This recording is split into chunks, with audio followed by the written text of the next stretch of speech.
अस्सलामु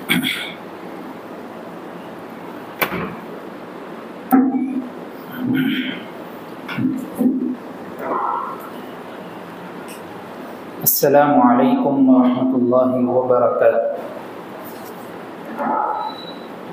अल्हम्दुलिल्लाहि रब्बिल आलमीन वस्सलातु वस्सलामु अला सय्यिदिल अंबिया'i वल मुरसलीन व अला आलिहि व अस्हाबिहि अजमाइन। अम्मा बाद, क़ाल अल्लाहु तबारक व तआला फ़ी कलामिहिल मजीद वल फ़ुरक़ानिल हमीद। अऊज़ु बिल्लाहि मिनश शैतानिर रजीम। बिस्मिल्लाहिर रहमानिर रहीम। वअतसिमू बिहब्लिल्लाहि जमीअन वला तफ़र्रक़ू वज़्कुरू निअमतल्लाहि अलैकुम इज़ कुन्तुम अअदाअन फ़अल्लफ़ बैन क़ुलूबिकुम फ़अस्बहतुम बिनिअमतिहि इख़वाना। वक़ाल फ़ी मौज़िइन आख़र वला तहिनू वला तहज़नू व अंतुमुल आलौना इन कुन्तुम मुमिनीन। सदक़ल्लाहुल अज़ीम। मुअज़्ज़ज़ सामिईन किराम, मुहतरम बुज़ुर्गों और दोस्तों, घरों में बैठकर सुनने वाली मुअज़्ज़ज़ ख़वातीन इस्लाम, दीन इस्लाम एक दस्तूर हयात है। इस्लाम एक सच्चा पक्का मज़हब और दीन हकीकी है, और इस्लाम के खातिर सहाबाए कराम रिज़वानुल्लाहि अलैहिम अजमाइन की जमात ने तन मन धन की बाजी लगा दी और अपने जानों का नजराना भी पेश कर दिया, इसी ईमान और इसी इस्लाम के खातिर।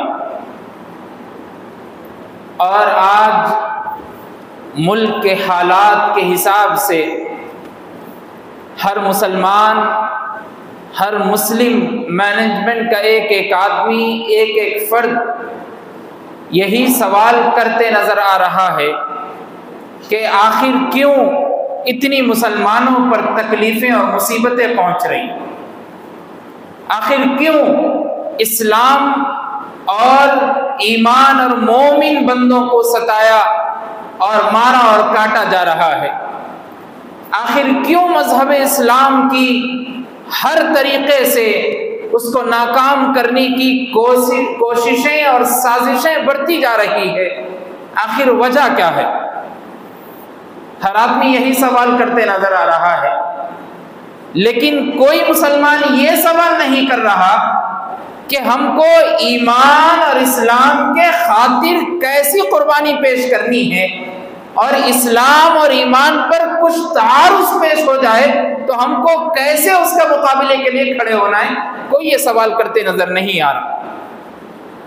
आज मुसलमानों की कम हिम्मती और पस्ती का और इतनी तकालीफ और मुसीबतें जो मुस्लिम कम्युनिटी पर हो रही है, उसकी सबसे बड़ी अहम वजह यही है कि मुसलमान अपने ईमान की खुद फिक्र नहीं कर, अपने ईमान की खुद फिक्र नहीं।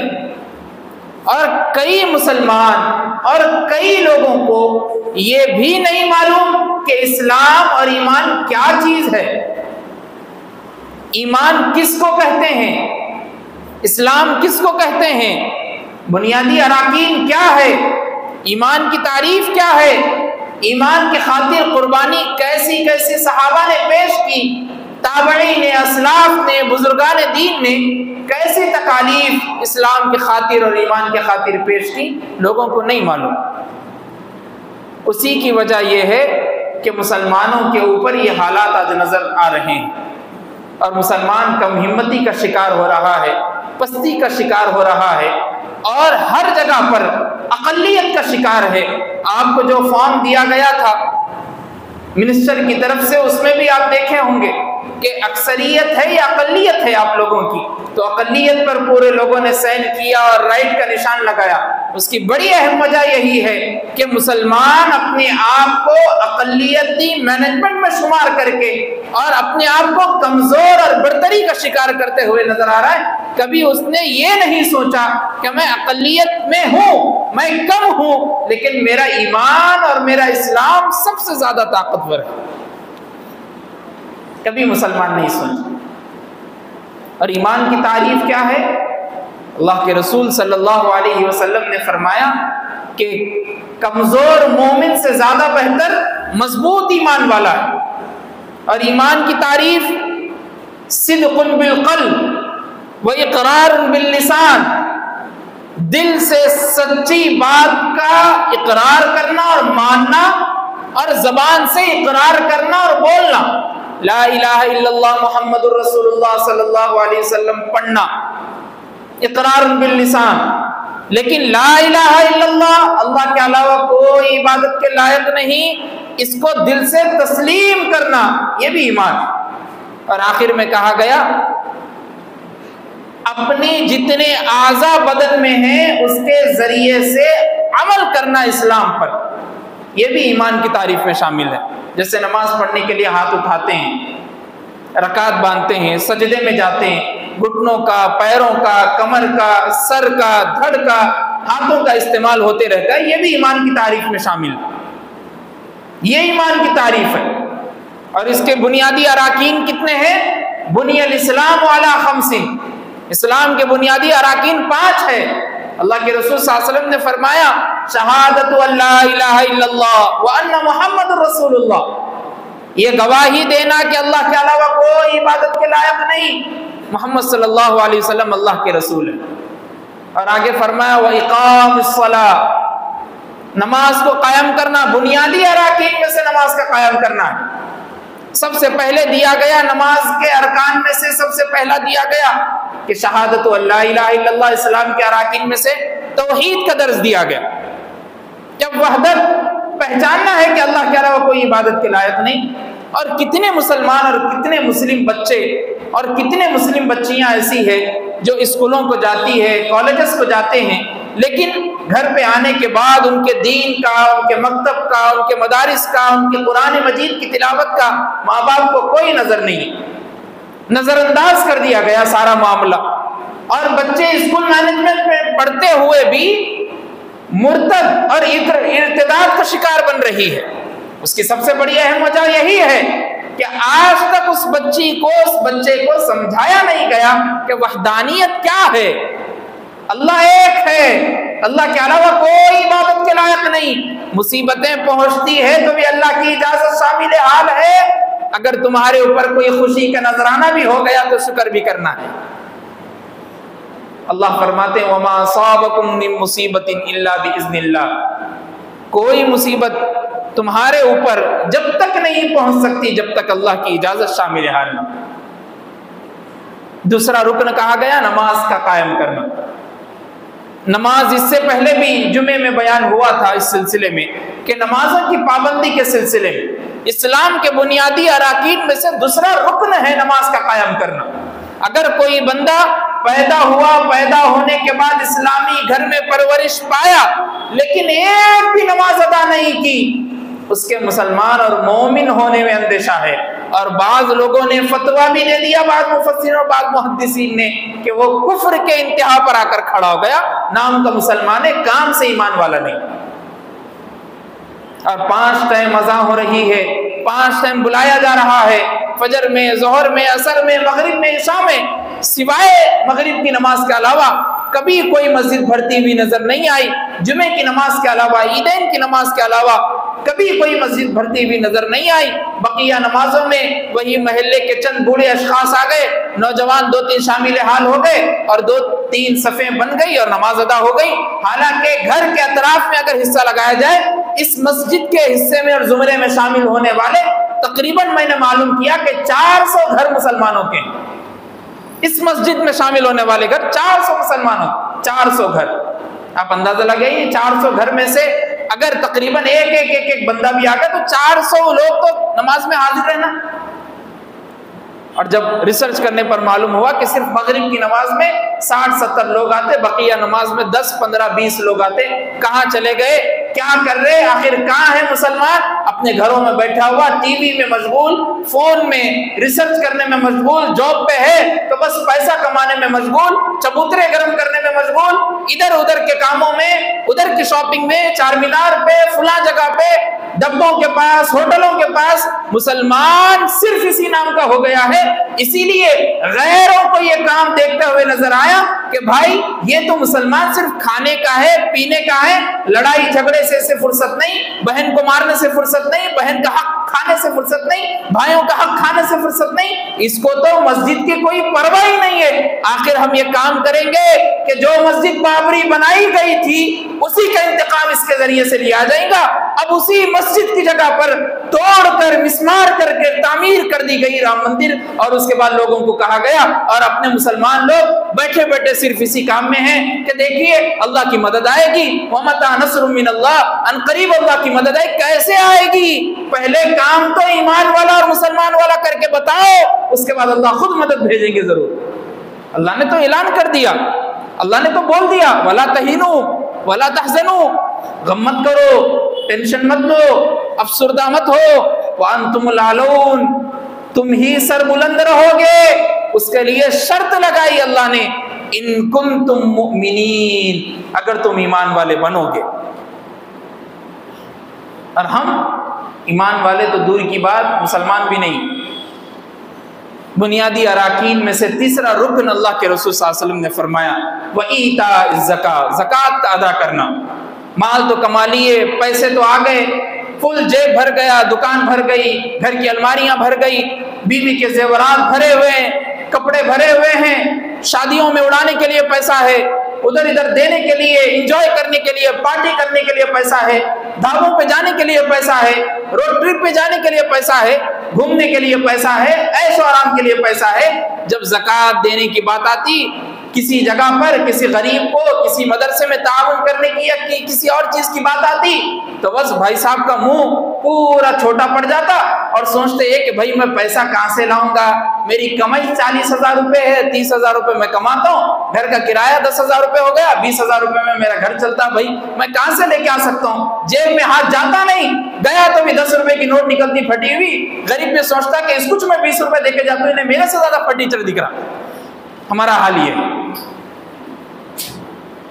और पहनेंगे तो कपड़े कैसा पहनेंगे?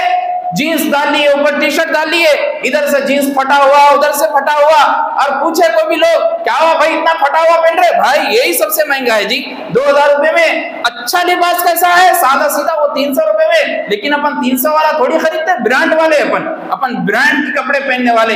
इधर से फटा हुआ, एक दौर आएगा, याद रखिए आप, आज तो घुटनों के पास, रानों के पास फटा हुआ है, एक दौर आएगा कि आगे पीछे भी फटा हुआ रहेगा, लोग पहनते हुए फिरेंगे और बताएंगे ये फैशन है। मुल साहब, कोई मुल साहबों को ऐसा ही होता, बार बार जुमे में बोलते रहते, अपने को कमतर दिखाते। क्या वजह है भाई कमतर दिखाने की? कुछ और वजह नहीं। आप इस्लामी लिबास पहनिए, कुर्ता पैजामा पहनिए, वही जुमे के दिन कुर्ता पैजामा डाल लेके आते, सलवार उधर जा रहा, कुर्ता उधर जा रहा, बगैर इस्त्री के पहन के अल्लाह के घर में आ रहे, कोई फिक्र नहीं है कैसा आना है। वही शादी के लिए फंक्शन में जाते तो सूट बूट, अच्छे कपड़े, अच्छा परफ्यूम, अच्छा अतर लगा लेके खूबसूरत दिखने के लिए कि कोई और लड़की भी मेरे को देखेगी तो मेरे पे फिदा हो जाए, ऐसा बन के जाना है। और अल्लाह बारगाह रब्बुल जलाल में हाजिर हो रहे, मस्जिद में हाजिर हो रहे नमाज पढ़ने के लिए, वही फटीचर हालत में बिस्तर से उठे, आंख मल लिए, वजू कर ली, आ गए वैसी सूरत में। बाजू नमाजी भी सोचता कि भाई इसके बाजू की नमाज पढ़ने से मेरा दिल भी मुतमईन नहीं हुआ, ऐसा मालूम हो रहा मुल्ला साहब की नमाज हुई कि नहीं हुई। हमारा हाल ये है, हमारी कम हिम्मती है, हमारी पस्ती का वाहिद इलाज है, हमने अपने ईमान की आज तक फिक्र ही नहीं की। और कैसा ईमान था सलाफ का। हज़रत उमर बिन खत्ताब रज़ी अल्लाह ताला अन्हु पौन सल्तनत के खलीफा और मालिक हैं, पौनी सल्तनत के, और कैसा जा रहे हैं फलस्तीन को फतह करने के लिए।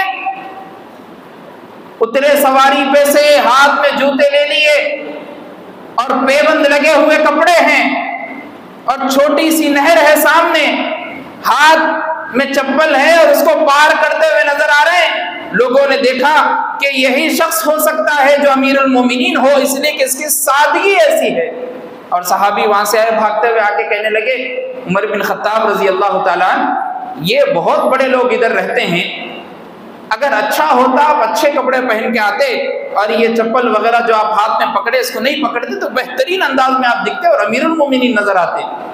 हजरत उमर बिन खत्ताब रजी अल्लाह ताला की वो जलाली सूरत और इंतहाई गुस्से की हालत में कहने लगे, तुम क्या समझते हो कि हमारे को ये इज्जत, हमारा ये मर्तबा, हमारा ये विकार, हमारी ये शान, हमारी ये शौकत इन कपड़ों की बुनियाद पर नहीं है। इस उमर बिन खत्ताब को जो इज्जत और रफ़अत मिली वो ईमान की बुनियाद पर मिली। ला इलाहा इल्लल्लाह मुहम्मदुर रसूलुल्लाह पढ़ने की बुनियाद पर। ये ईमान है, ये ईमानी कैफियत है। और आपको मालूम है ख्वाजा कुतुबुद्दीन बख्तियार काकी अलैहिर्रहमा, मशहूर बुजुर्ग, अल्लाह के वली, माँ बाप भी पहले अपने बच्चों की ईमान की फिक्र करते थे तो ऐसे करते थे। कैसी ईमान की फिक्र हो रही? माँ बाप जब ख्वाजा कुतुबुद्दीन बख्तियार काकी पैदा हुए, वालिदैन दोनों बैठकर सोचने लगे कि हमारे बच्चे के दिल में अल्लाह की पहचान को पैदा करना है, ईमान को ताज़ा करना है, तो क्या करेंगे? तो माँ ने कहा एक काम करती हूँ, बच्चे को रोजाना 5 वक्त का नमाजी बनाती हूँ और कहती हूँ देखो बेटा, जब भी नमाज पढ़ते ना, सुबह में शाम में जो भी टाइम हो, जब भी भूख लगे, नमाज पढ़ने के बाद अल्लाह से मांगना, उसके बाद जानेमाज उठाना, तुमको वहां पे रोटी मिलेगी और खा लेना। और जब भी ख्वाजा कुतुबुद्दीन बख्तियार काकी अलैहिर्रहमा अभी बचपन में हैं और ईमानी ताज़ा करने का एक आदत अंदर ऐसी बना रहे हैं अपने वालिदा और उनके वालिदा, और बाप बाहर काम करते हुए नजर आ रहा है और माँ ईमान की फिक्र ऐसा कर रही घर में बैठकर। जब भी आने से पहले रोटी बनाकर जानिमाज के नीचे रख देती और ख्वाजा कुतुबुद्दीन बख्तियार काकी अलैहिर्रहमा आते और नमाज पढ़ते, नन्हे मुन्ने हाथ उठाकर मांगते, अल्लाह आप तो देने वाले, आप ही दे सकते हैं, आप अब मुझको भूख लगी, आप खाना दीजिए, रोटी दीजिए। जैसे ही जानिमाज उठाए वहां पे रोटी दी और खुशी खुशी खाते और बच्चों को बोलते रहते कि देखो देने वाली जात अल्लाह की है। ये ईमान, अभी बच्चे हैं ख्वाजा कुतुबुद्दीन बख्तियार काकी। और माँ से क्या सवाल कर रहे? माँ से सवाल कर रहे कि अम्मी जान, अल्लाह छोटों को भी देते हैं। माँ ने कहा हाँ, बड़ों को भी देते हैं, हाँ, बूढ़ों को भी देते हैं, हाँ, नौजवानों को भी देते हैं, हाँ, सारी कायनात को खिलाने वाले अल्लाह रब्बुल जलाल है। ख्वाजा कुतुबुद्दीन बख्तियार काकी अलैहिर्रहमा की ज़हनियत को पढ़ाया जा रहा है, बचपन से खौफ खुदा पैदा किया जा रहा है, ईमान की ताजगी पैदा की जा रही। एक मरतबा ऐसा हुआ कि वालदा कुछ काम से बाहर चली गई और टाइम हो गया था मदरसे से आने का वापस, और वालिदा सोचने लगी कि अब मेरा बेटा नमाज पढ़ेगा, मैं तो जानिमाज के नीचे रोटी भी रख के नहीं आई, आखिर क्या होगा, कैसा होगा। अब मेरा बेटे के अंदर जो ईमानी जज्बा वहां पैदा कर रही थी वो खत्म हो जाएगा। जब उन्हें जानिमाज उठा के देखेगा तो रोटी नहीं मिलेगी और कहेगा कि अल्लाह अब तो रोटी भी नहीं दिए, अब कैसे अल्लाह है, कुछ और बोल देगा जबान से। छोटा मासूम बच्चा है, भागती हुई जब घर को पहुंची, उससे पहले बेटे आराम कर रहे थे ख्वाजा कुतुबुद्दीन बख्तियार काकी अलैहिर्रहमा। माँ उठाई, जल्दी जल्दी रोटी बनाई और बनाकर जब बेटे को उठाया तो बेटे से पूछा, बेटा बहुत भूख लग रही होगी, मैं बाहर काम से गई थी, लो अब तुम रोटी खा लो। ख्वाजा कुतुबुद्दीन बख्तियार काकी अलैहिर्रहमा मुस्कुराते हुए कहते, वालिदा क्या हुआ, आपने तो कहा था जब भी भूख लगे जानिमाज बिछाना, नमाज पढ़ना, अल्लाह से मांगना। मैं मांग लिया, अल्लाह ने दे दिया, मैं खा लिया, मैं सो गया। ये ईमानी जज्बा, माँ ने अपने बेटे के अंदर ईमान की फिक्र को ऐसा पैदा किया, जब जाकर वक्त के वली बने ख्वाजा कुतुबुद्दीन बख्तियार काकी अलैहिर्रहमा, लोग जाकर उनके पास दुआएं मांगते और कहते हैं जियारत करने के बाद, ऐ अल्लाह के वली हमें भी आप याद कर लीजिए। लोगों की तमन्नाएं होती है लेकिन लोगों ने उनकी सीरत को नहीं पढ़ा, उनकी जिंदगी को नहीं पढ़ा, उनकी ईमानी फिक्र को नहीं देखा। ये हमारा मामला है। अब अंदाजा लगाइए, राबिया बसरी अलैहिर्रहमा बहुत बड़ी अल्लाह की वलिया, बहुत बड़ी अल्लाह की खातून, बहुत बड़ी अल्लाह की खातून राबिया बसरी अलैहिर्रहमा एक मर्तबा किसी एक फकीर को एक रोटी दे और रोटी देने के बाद आ गई अंदर, आने के बाद दुआ मांगने लगी।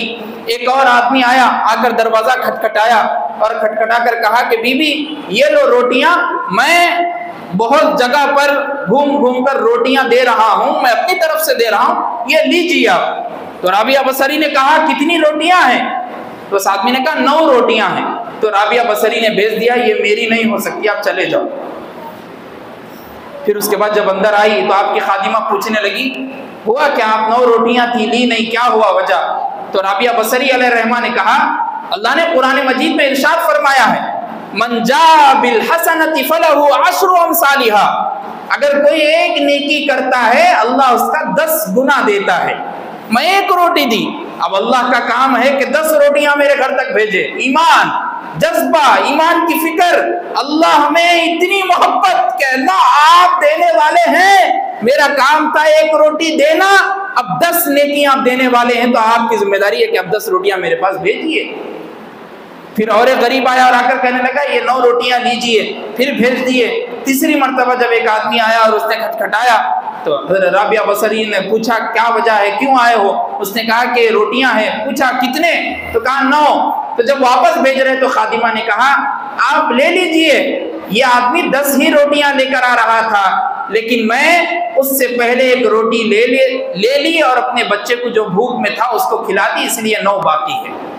ये ईमान कि अल्लाह 10 देने का ऐलान किए, और ईमान की फिक्र ऐसी है कि 10 देते ही। और हमारी फिक्र देखिए आप, हम ईमान वाले बन गए, मुसलमान हो गए, इतने बड़े हो गए, अब तक कितने नौजवान ऐसे हैं, अब तक कितने नौजवान ऐसे हैं जो कॉलेजेस पढ़कर, यूनिवर्सिटियों में पढ़कर, बड़ी बड़ी डिग्रियां हासिल करके भी मुस्लिम अक़लियती लोगों को फायदा पहुंचाने में अब तक आगे नहीं बढ़े। कितने लोग ऐसे मुसलमान आपको मिलेंगे, कितने मुसलमान। और कई लोग तो ऐसे हैं, पढ़ लेते, 10th डिग्री कर लिए, थोड़ी 1-2 साल पढ़ लिए, उसके बाद निकल गए, किसी को फिक्र नहीं है कि असली उलूम में मुसलमानों को आगे बढ़ चढ़कर हिस्सा लेने की जरूरत है। आज मुल्क और देश के इस हालात से ऐसा मालूम हो रहा है कि मुसलमानों को नागवार और जाहिल समझा जा रहा है, और कहा जा रहा है कि उन लोगों को क्या मालूम। आज 26 जनवरी है, तमाम लोगों ने झंडा चढ़ाया होगा, या नहीं चढ़ाया तो भी घर पे देखे होंगे बैठ के, या बच्चों को लेके गए होंगे स्कूल को।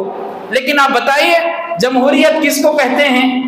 जमहूरियत कहते हैं सेकुलर मुल्क जहां पर हो, हिंदू, मुस्लिम, सिख, ईसाई जहां पर मिलकर रहते हो, उन लोगों के लिए एक कानून, एक लॉ तैयार किया गया कि इनके चीजों में हमको दखल अंदाजी करने की जरूरत नहीं है। लेकिन 22 जनवरी का वाकया हम भूल नहीं सकते। आप ये बात लिख के रख लीजिए, एक दौर आएगा जब बच्चे सवाल करेंगे और बड़े बुजुर्गान दीन यही जवाब देंगे कि कयामत तक सबसे तारीख दिन कौन सा था, तो जबान पर आएगा 22 जनवरी। इसलिए कि 22 जनवरी के दिन जो हाल हुआ, आप अंदाजा लगाइए बाबरी मस्जिद के लिए सुप्रीम कोर्ट के फैसले क्या थे। सुप्रीम कोर्ट के फैसले, आप इस जगह से उठने के बाद अपने बच्चों को, अपने पैदा होने वाली नस्ल को जब तक आप जिंदा रहेंगे बताते रहिए, बाबरी मस्जिद कल भी मस्जिद थी, आज भी मस्जिद है और कयामत तक मस्जिद रहेगी। ये उन लोगों का जुल्म है मुल्क का। अज़्ज़ुल्मु ज़ुल्मातुन यौमल क़ियामा, जुल्म कयामत के दिन अंधेरों की सूरत में होगा। एक दौर आएगा, एक जमाना आएगा, अल्लाह पूरा खाक मिला देंगे। उसके लिए जरूरी है कि मुसलमान इत्तेहाद और इत्तेफाक के साथ मजबूत हो जाए एक दूसरे की। आजकल तो हाल ऐसा है कि एक मुसलमान आगे बढ़ रहा है तो उसके हाथ को पकड़कर ऊपर उठाने की कोशिश नहीं की जा रही, बल्कि टांग पकड़ के नीचे खींचने की कोशिश की जा रही है। उसकी सबसे बड़ी अहम वजह यही है कि वो लोग मिलकर प्रोपेगेंडा के तौर पर हमारे ऊपर इस्तेमाल करें। बाबरी मस्जिद के 10 फैसले सुप्रीम कोर्ट ने जो दिए थे वो बच्चों को सुनाने जरूरी है। आज मैं आपके सामने बता रहा हूं, कल आप आपकी नस्ल के सामने बताइए कि बाबरी मस्जिद के फैसले सुप्रीम कोर्ट ने जो दिए थे। सबसे पहला फैसला कि मीर बागी ने 1528 में मस्जिद बनवाई, बाबरी मस्जिद ने, सुप्रीम कोर्ट ने इस फैसले को माना, सबसे पहला फैसला। दूसरा फैसला 1857 से लेकर 1949 तक कब्जा और इस्तेमाल रहा। फिर जमीन दूसरे गिरोह की कैसे, सुप्रीम कोर्ट ने सवाल किया था। जब तक वो लोग रह रहे थे तो फिर उसके बाद तुम्हारी कैसे हुई भाई? सुप्रीम कोर्ट ने सवाल किया। उसके बाद तीसरा फैसला, बाबरी मस्जिद में आखिरी नमाज 16 दिसंबर 1949 को पढ़ी गई, ये फैसला भी माना गया, ये भी एक्सेप्ट किया गया। उसके बाद कहा गया 14, 22, 23 दिसंबर 1949 को मूर्तियां रखना गैर कानूनी था, ये फैसला भी माना गया। कहा ठीक है, ये भी सही है, हम फैसला मान लिया आपका कि ये भी गलत करे, ये भी गैर कानूनी है। उसके बाद 5वां, गुंबद के नीचे की जमीन राम की जाए पैदाइश है, ये साबित ही नहीं हुआ। लोग बनाने पे मजबूर हो गए कि यहाँ पैदा हुए थे, पैदा होने की जगह है, ये हुआ फुला हुआ, लेकिन सुप्रीम कोर्ट के पास कोई सबूत ही नहीं पहुंचा, तो सुप्रीम कोर्ट ने फैसला कर दिया कि पैदाइश की जगह ही नहीं। हम सुनते आते थे अपने बचपन से, और अभी भी हम सुनते रहते अपने बड़ों से कि अगर दिल नहीं लग रहा, सुकून महसूस नहीं हो रहा, तो थोड़ी देर मस्जिद में जाकर बैठ जाओ, सुकून दिल में महसूस हो जाएगा। इसलिए कि अल्लाह का घर है। आखिरकार आज मेरे जहन ने ये बात भी सोची, आखिरकार राम को भी मस्जिद में आकर ही सुकून मिला, क्या अब कहीं और सुकून नहीं, अब बाबरी मस्जिद में बैठकर सुकून से बैठना है। ये मस्जिद है और अल्लाह का घर, अल्लाह का तयशुदा मकाम है। पूरी क़यामत के दिन ये जमीन खत्म हो जाएगी सिवाय अल्लाह के घरों को छोड़कर, और उसी घर को नाहक तौर पर, गैर कानूनी तौर पर गिराया गया और मंदिर की तामीर की गई, ये फैसला सुप्रीम कोर्ट ने माना।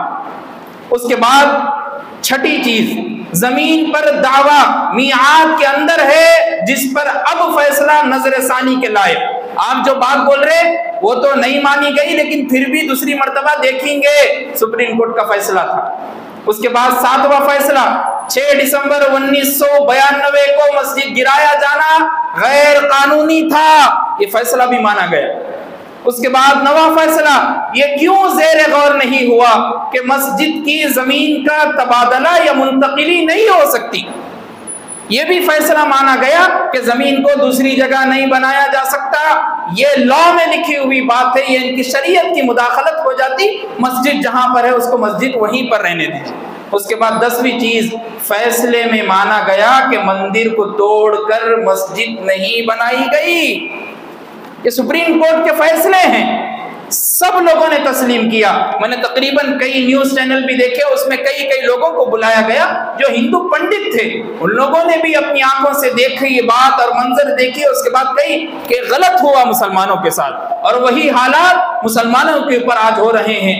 मुंबई में देख लीजिए आप, कई जगहों पर मुसलमानों की दुकानों को गिराया गया, मुसलमानों के घरों को मुनहदिम किया गया। उस अयोध्या में राम मंदिर की तामीर से पहले कई लोगों के, जो उनके मजहब से ताल्लुक रखने वाले लोग हैं, उनके घरों को भी गिराया गया।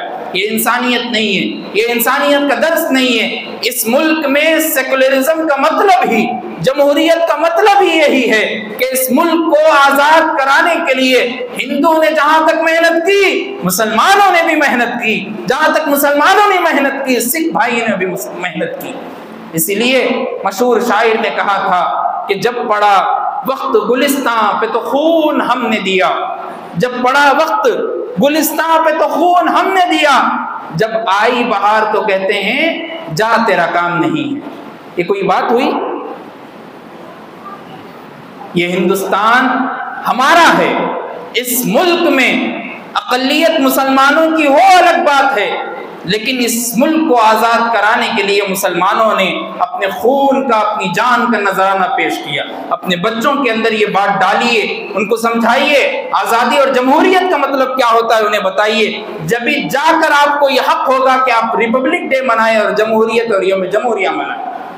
उसके अलावा सबसे अहम काम, सबसे मजबूत होने वाला काम ये करिए कि आप सब लोग मुसलमान मस्जिद से जुड़ जाइए, मस्जिद से जुड़ जाइए। अब हो गया बहुत काम, अब तक आपने किसी हालत में जिंदगी गुजार ली होगी, अब जितनी जिंदगी बाकी है मस्जिद के हवाले है।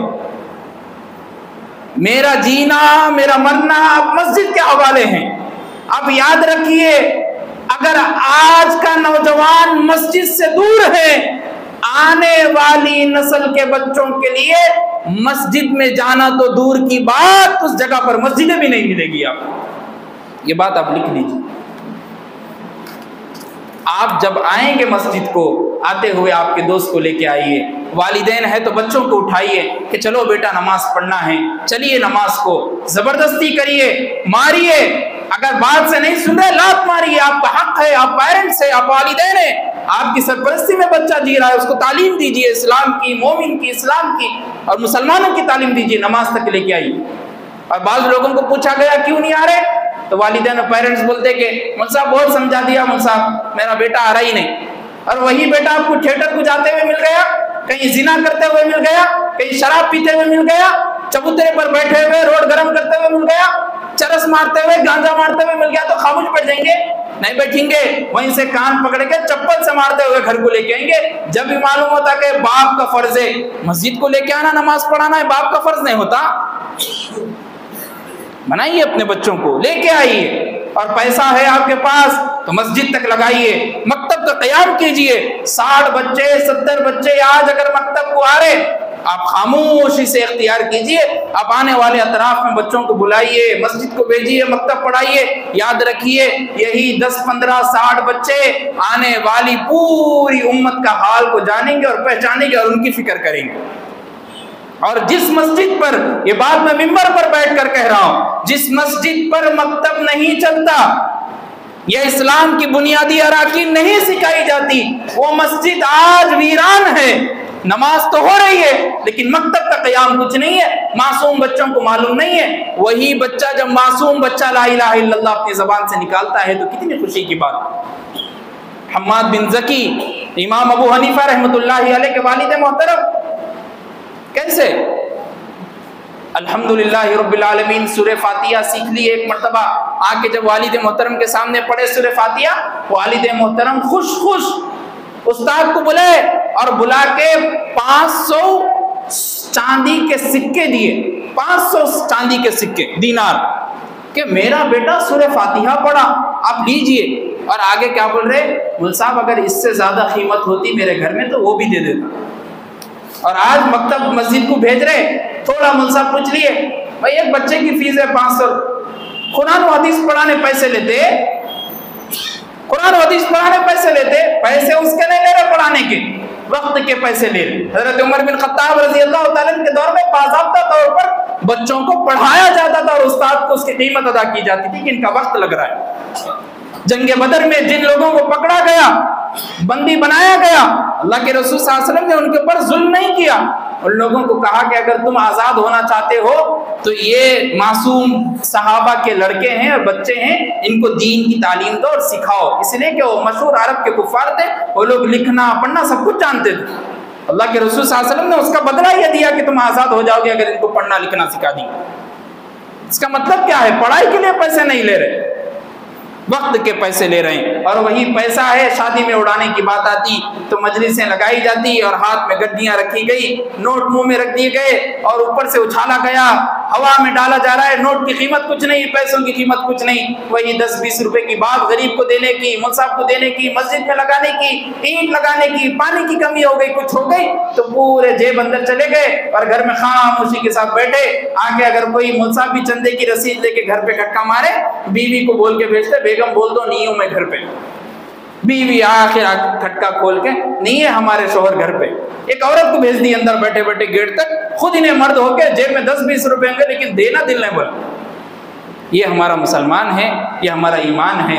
अल्लाह ताला से दुआ कीजिए कि अल्लाह हम सबको आज तक जितने गुनाहों में मुलव्विस थे, मबूस थे, अल्लाह उन सारे गुनाहों को माफ़ फरमाइए, सच्चा पक्का ईमान वाला बनाइए, जो हज़रात सुन्नतें ना पढ़े हों